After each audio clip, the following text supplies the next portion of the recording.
માં પ્રવેશવા માટે બ્યુટી પાર્લરનું બહાનું અને પછી અચાનક શરીરમાં માતાજીનું આગમન। ભક્તિના નામે ચોરી કરતી બે પિતરાઈ બહેનોની માયાજાળનો નરોડા પોલીસે કેવી રીતે કર્યો પર્દાફાશ, જુઓ આ અહેવાલમાં।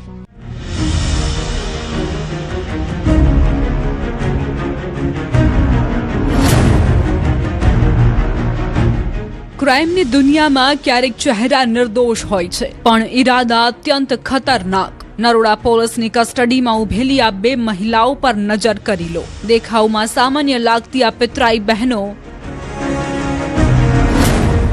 મીના ઉર્ફે ટીના વાદી અને રૂપલ વાદી ખરેખર તો રીઢા ગુનેગાર છે, જેમના માટે ધર્મ અને શ્રદ્ધા માત્ર લૂંટ ચલાવવાનું એક હથિયાર છે। બ્યુટી પાર્લરનું કામ કરવાના બહાને ઘરમાં ઘૂસવું અને પછી ક્ષણવારમાં નજર ચૂકવીને દાગીના સાફ કરી દેવા એ આ ક્રાઇમ સિસ્ટર્સની મોડસ ઓપરેન્ડી છે। બ્યુટી પાર્લરનો ધંધો કરે છે અહીંયા। એ ઘરે જ પોતાનો બ્યુટી પાર્લરનો ધંધો, તો બે અજાણી સ્ત્રીઓ આવી બ્યુટી પાર્લર માટે અને અમારે બ્યુટી પાર્લરનું કામ કરાવવું છે, એટલે બ્યુટી પાર્લરનું કામ કરાવી એમની જોડે વાતચીત કરતી હતી। શ્રદ્ધાનો વેપાર અને હાથ ફેરો।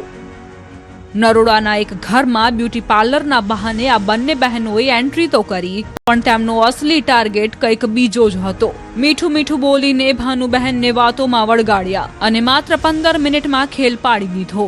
જ્યારે આ ઠગ બહેનો ત્યાંથી નીકળી ગઈ ત્યારે ભાનુબહેનને અહેસાસ થયો કે તેમના કાનની શેર અને સોનાની ચેઇન સાથે 85,000નો મુદ્દામાલ ગાયબ છે, પરંતુ આ તો માત્ર ટ્રેલર હતું। આ ટોળકીનો અસલી કાળો ઇતિહાસ તો પોલીસ તપાસમાં ખુલવાનો બાકી હતો।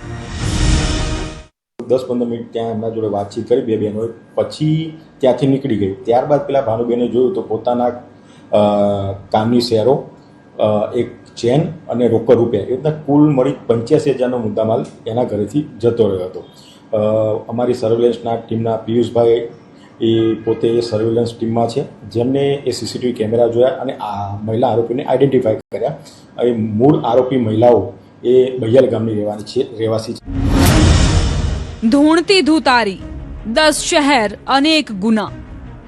પોલીસે જ્યારે મીના ઉર્ફે ટીનાની કુંડળી ફંફોસી ત્યારે અધિકારીઓ પણ ચોંકી ગયા। ટીના સામે ગુજરાતના ખૂણે ખૂણે આદિપુરથી પાલનપુર અને કચ્છથી મહેસાણા સુધી 10થી વધુ ગુના નોંધાયેલા છે। તેની ઠગાઈની રીત કોઈ ફિલ્મથી કમ નથી। ઘરમાં જઈને અચાનક ધૂણવા લાગવું, માતાજી આવ્યા હોવાનું નાટક કરવું અને પછી શ્રદ્ધાળુ લોકોને સ્મશાન વિધિના નામે ડરાવીને દાગીના પડાવી લેવા। આ શતરંજની એવી રમત હતી જેમાં ભોળા લોકો શ્રદ્ધાના નામે લૂંટાતા રહ્યા। કોઈના ઘરે જાય, કામ કરે અને એમાંથી અગાઉ પણ ગુનાની એફઆઈઆરનો અમે અભ્યાસ કર્યો તો પોતે એમાંથી એક સ્ત્રી ધૂણવા લાગે અને બીજી સ્ત્રી એવું કહે કે અમને માતાજી આવે છે, તમારે કંઈક પૂછવું હોય તો પૂછી લો। એટલે અમુક કારણોમાં એ લોકો જણાવે અને એક કારણ તો કોઈના ઘરમાં હોય, એ કારણ પકડીને એ લોકો એવું કહે કે તમારે બી સ્મશાનમાં વિધિ કરાવવી પડશે, તમારે અમારી સાથે આવવું પડશે। ત્યારે પેલી બધી બહેનો કહે કે ના, કે અમે તો હવે ઘર બારવાળા છીએ, અમે કઈ રીતે આવી શકીએ? તો એના બદલામાં એ લોકો એની જોડેથી પૈસા અને દાગીના પણ લઈને જતા રહેતા હતા। વર્ષ 2017થી ગુનાખોરીની આ સફર ચાલી રહી છે।